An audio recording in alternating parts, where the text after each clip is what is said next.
विज्ञान के सेशन में आप लोगों का स्वागत है। संश्लेषित रेशियो ऑफ प्लास्टिक, यह हमारा चैप्टर चल रहा है और इसमें हमें पता चल रहा है कि किस प्रकार हम काफी जो हम घर में एक चीजें यूज कर रहे हैं वो संश्लेषित रेशियो से बनी हुई होती हैं, मीन्स उनको आर्टिफिशियल सिंथेसाइज करा हुआ होता है। तो आज हमने संश्लेषित रेशियो के प्रकार का हम उसको एक और एग्जाम्पल ले रहे हैं। इससे पहले हमने 2 एग्जाम्पल्स ले लिए थे। तो ये अपना सेशन स्टार्ट करते हैं। आप लोग की बुक तैयार है? नहीं है तो आप वीडियो पॉज करें, बुक अपने पास रखें, पेंसिल रखें, क्योंकि आप देख रहे होंगे कि हम इम्पोर्टेंट पॉइंट्स अपने बुक में मार्क कर रहे हैं। तो चलिए स्टार्ट करते हैं अपना सेशन। बच्चों, हम लोगों ने अभी देखें, आपको याद है हम लोगों ने नायलॉन रेशो के बारे में बात कर ली थी इससे पहले और हमने रेयॉन के बारे में बात करी थी। आज जो हम लोग बात करने जा रहे हैं वो है पॉलिस्टर और एक्रिलिक। पॉलिस्टर कौन नहीं जानता है ये नाम, है या नहीं है? जानते हैं ना पॉलिस्टर का। तो पॉलिस्टर भी क्या है, ये भी एक संश्लेषित रेशा है और इस रेशे से बने जो कपड़े होते हैं इनकी जो सबसे अच्छी खासियत है, इनमें सिलवटें नहीं पड़ती हैं। नहीं तो आप कॉटन का होता है ना कि हम धोते हैं तो जब तक उस पर प्रेस नहीं करी जाए हम उसको नहीं पहन सकते। लेकिन पॉलिस्टर का जो होता है, आप देखिए कि आप उसको धोएं और फिर आप उसको पहन सकते हैं। जरूरी नहीं है आपको प्रेस करनी पड़े, क्योंकि उसमें क्या होता है, सिलवटें नहीं पड़ती हैं और इस कारण ये आसानी से धुल जाता है, सपाट रहता है। और इसलिए इसको बहुत ज्यादा एक लोग बड़ा पसंद करते हैं जब उनको ऐसे कुछ काम कर में होते हैं जहाँ पे उनके कपड़े खराब होने का डर होता है, तो वो पॉलिस्टर के बने हुए कपड़े पहनना पसंद करते हैं। और जैसे अब विभिन्न आपके परिधान तो कितने प्रकार के हैं, आपको वो एक जरूर ये इस मटेरियल का आपके पास जरूर मिलता होगा।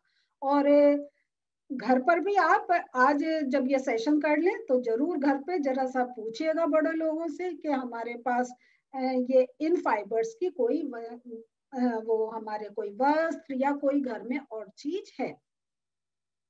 तो यहाँ पे जो एक और चीज हम देखते हैं, टेरिएलिन भी क्या है, ये एक लोकप्रिय पॉलिस्टर है। तो पॉलिस्टर का भी एक और अगर कहीं सब ब्रांड आ गई है वो है टेरिएलिन। और इससे क्या होता है, बहुत महीन रेशों में खींचा जा सकता है और फिर क्या होता है, जिन्हें फिर किसी भी अन्य तंतु समान उसे बुना जा सकता है। तो इसके जो धागे होते हैं, जो टेरिएलिन की बात कर रहे हैं, बहुत ही महीन होते हैं। तो ये अब आप काफी एक्सपर्ट हो जाएंगे। अब आप जो भी कपड़ा पहनेंगे तो जरूर ध्यान से देखिएगा कि उसके धागे आपको विजिबल हो रहे हैं नहीं हो रहे हैं, उसके धागे कितने मोटे हैं कितने पतले हैं। और फिर किसी कपड़े वाले एक्सपर्ट से आप मालूम कर सकते हैं ये क्या है, ये पॉलिस्टर है, ये रेयॉन है, या आर्टिफिशियल सिल्क है, क्या है ना। तो चलिए ये तो आप मालूम कर लीजिएगा। अब हम आगे चलते हैं। तो अब जैसे एक और चीज का नाम आता है पैट। बच्चों, ये जो पैट है ये आप लोगों ने देखा होगा, ये हमारे घर में जो बोतलें और हम काफी जो प्लास्टिक का जो सामान यूज करते हैं वो पैट का बना होता है। तो एक्चुअली क्या है, ये एक केमिकल है, पॉलीइथाइलिन टेरिफ्थलेट। तो ये मैं इसका आपको फुल फॉर्म एक आपको बताऊंगी। तो ये मैं आपको लिखकर और इसका एक बताऊंगी, लेकिन आप ये पी से पॉली, ई से इथाइलिन और टी से टेरिफ्थलेट। तो ये जो होता है ये एक बहुत ही, अगर कहें बहुत ही एक फेमस पॉलिस्टर होता है। और इसका जो यूज होता है वो बोतलें, बर्तन, फिल्म, तार, ये सब इनको बनाने के लिए ये इसका काम में आता है। और अगर आप देखें तो ये बहुत हम घर में हमारे जो जिसमें हम फ्रिज में पानी रखते हैं, जो हमारे कंटेनर होते हैं जिसमें हम अपना सामान रखते हैं तो वो पैट का होता है। तो आप जाते होंगे तो जरूर होगा पैट की बॉटल्स दिखाओ। तो ये क्या है, ये एक, इसको पेट भी बोल सकते हैं आप, पैट भी बोल सकते हैं। तो ये आपने अब समझ में आया, ये एक टाइप का पॉलिस्टर होता है। अब अगर हम पॉलिस्टर की बात कर रहे हैं तो इसका अगर हम इसको ब्रेक करके देखें तो होता है पॉली प्लस एस्टर। तो ये क्या है, ये एक रसायन है जो एस्टर कहलाता है। ये आप जब और केमिस्ट्री आगे पढ़ेंगे तो एस्टर फॉर्मेशंस होते हैं, तो ये केमिकल कंपाउंड बनता है। और ये क्या होता है, इनके जो इकाइयों की एक बहुत अगर कहें एक रिपीटिशन होता है, वो बार बार रिपीट होते हैं। तो और इसको आपके इसमें जैसे बता रखा है कि वे एस्टर वे रसायन है जो फलों को उनकी गंध प्रदान करते हैं। जो आपको एक पर्टिकुलर जो एक स्मेल आती है वो एस्टर के थ्रू आती है। तो और ये इसको एक मैं दूसरे कलर से आपको ये मार्क कर देती हूँ जैसे हाईलाइट हो, ठीक है। और इसमें आप देखें कि इसके जो निर्मित कपड़े होते हैं वो पॉलीकॉट, पॉलीवूल, टेरिकॉट आदि नामों से बेचे जाते हैं। तो ये और अगर हम इसको और अगर हम इसकी डिटेल में देखें, मींस पॉलिस्टर की अगर हम देख करें तो ये कपड़े दो प्रकार के रेशों को मिलाकर बनाए जाते हैं। पॉलीकॉट पॉलिएस्टर और कपास का मिश्रण है, और एक पॉलीवूल पॉलिएस्टर और ऊन का मिश्रण है। ये भी बहुत इंपॉर्टेंट पॉइंट है। तो ये जो पॉलीकॉट है ये है पॉलिस्टर और कपास का मिश्रण, ठीक है। और ये जो पॉलीवूल है ये है पॉलिएस्टर और ऊन का। अभी मैं आपको इसका एक पहचान भी दिखाती हूँ। ये मैं दो को अलग रंग से एक हाईलाइट कर रही हूँ कि आपको दोनों का डिफरेंस समझ में आए। क्लियर हो रहा है?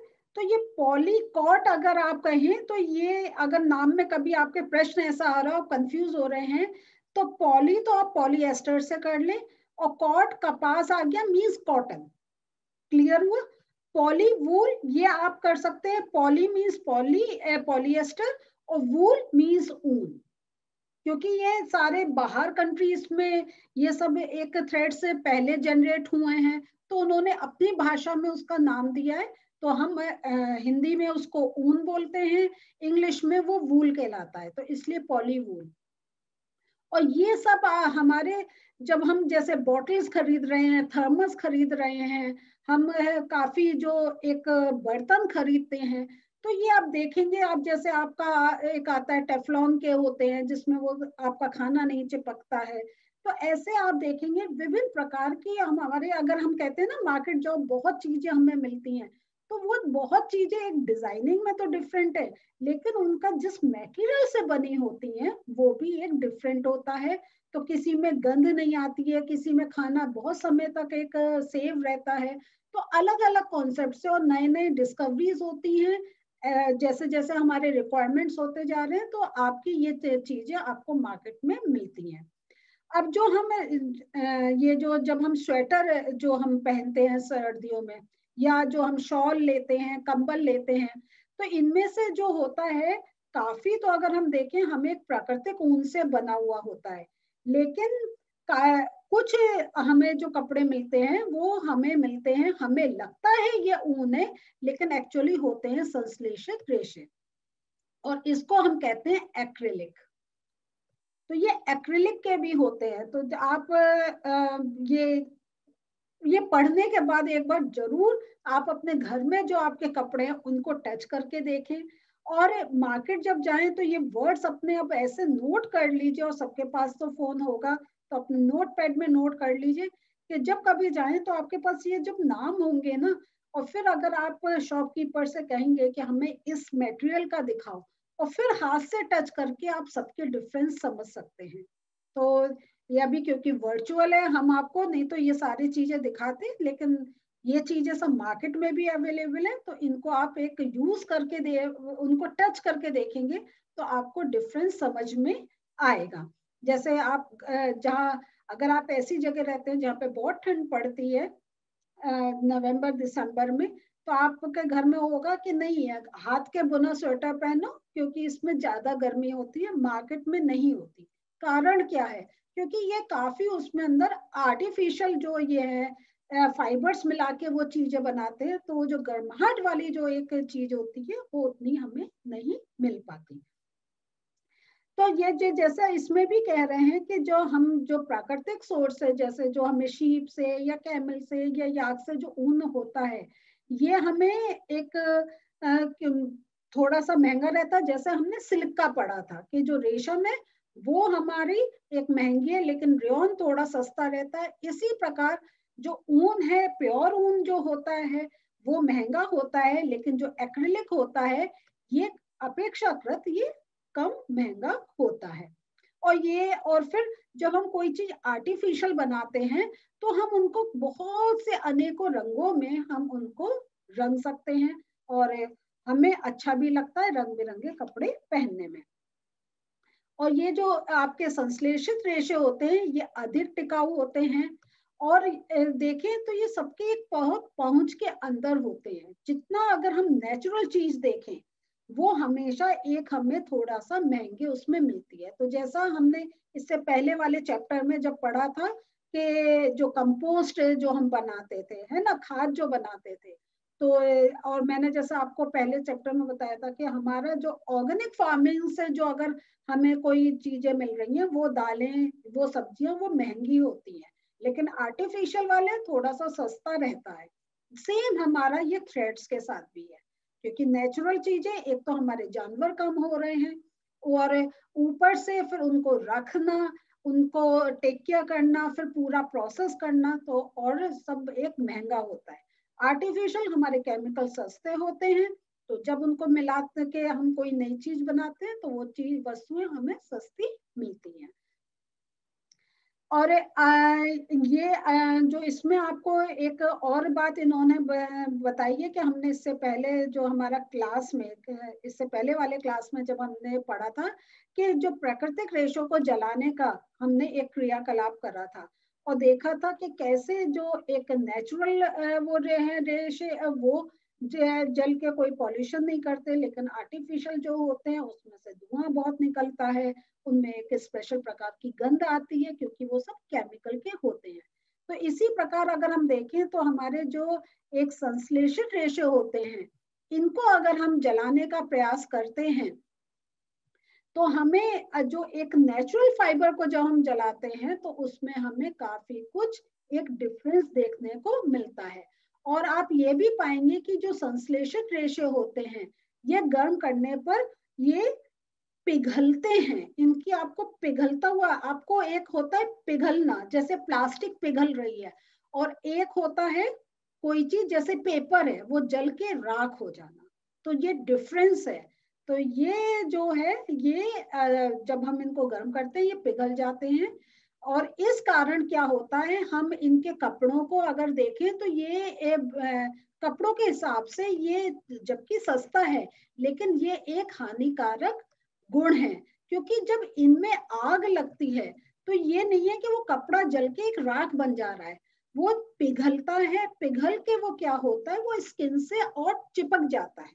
आप सोचिए अगर आपका एक सिंपल एक एग्जांपल है, आप पूजा में दिया बत्ती करते हैं, आप उसकी रुई होती है, वो रुई अगर आपकी प्योर कॉटन है तो क्या होगा, वो अपने आप जलेगी, राख बन के वो एक अलग हो जाएगी आपके शरीर से।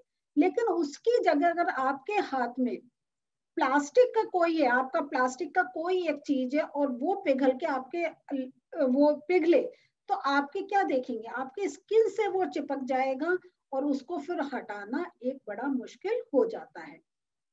तो इसलिए जब अगर ये आप कपड़े पहने हैं और इन केस अगर वो आग पकड़ लेते हैं तो आपके शरीर से वो चिपक जाते हैं। तो इसलिए हम जब हम काम करते हैं तो हमें कोशिश ये करनी चाहिए कि उस समय ये जो सिंथेटिक फाइबर्स के जो आपके कपड़े बने हैं वो पहनकर हम किचन में नहीं करें काम।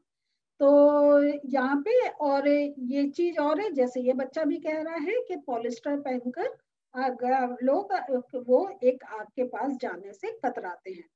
और सभी संश्लेषित रेशे जो होते हैं, ये एक और बहुत इंपॉर्टेंट पॉइंट है, इसे जरूर मार्क कर लीजिए और याद भी रखिएगा। ये जो है ये पेट्रोलियम मूल के कच्चे माल जो पेट्रो रसायन कहलाते हैं से विभिन्न प्रक्रमों द्वारा तैयार किए जाते हैं। ये एक बहुत इंपॉर्टेंट पॉइंट है। और ये हम जब आप आगे और पेट्रोलियम के बारे में पढ़ेंगे तब आप ये देखेंगे कि ये जब हमारा क्रूड ऑयल निकलता है, जब हम सी शोर से वो एक क्रूड ऑयल निकलता है, तो आप देखेंगे सब वो उसका प्योरिफाइड फॉर्म आ जाता है, जिसको पेट्रोल हो गया, केरोसिन ऑयल हो गया, डीजल हो गया। लेकिन बाद में अगर देखें ना तो उसका जो बिल्कुल नीचे का बेस जो बचता है, बेस प्रोडक्ट जो होता है, उससे हम ये सारे रसायन बनाते हैं और थ्रेड्स बनाते हैं जो हमारे काम में आते हैं। तो इसलिए अगर हम देखें तो पेट्रोल जो हमारा क्रूड ऑयल होता है उससे हमारी बहुत चीजें बनती हैं। तो ये जब आप पेट्रोल रिफाइनिंग के बारे में पढ़ेंगे तो इसको और डिटेल में आप इसके बारे में समझेंगे। तो बच्चों, सेशन एंड करने से पहले आज के थोड़े से इंपॉर्टेंट पॉइंट्स नोट्स रूप में भी देख लेते हैं।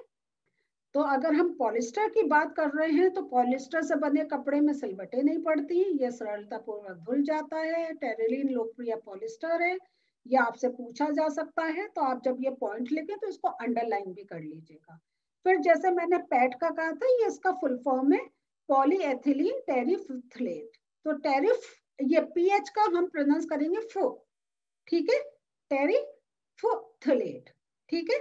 और ये जो पैट है इसका उपयोग बोतलें, बर्तन, तार आदि अन्य चीजों को बनाने में होता है।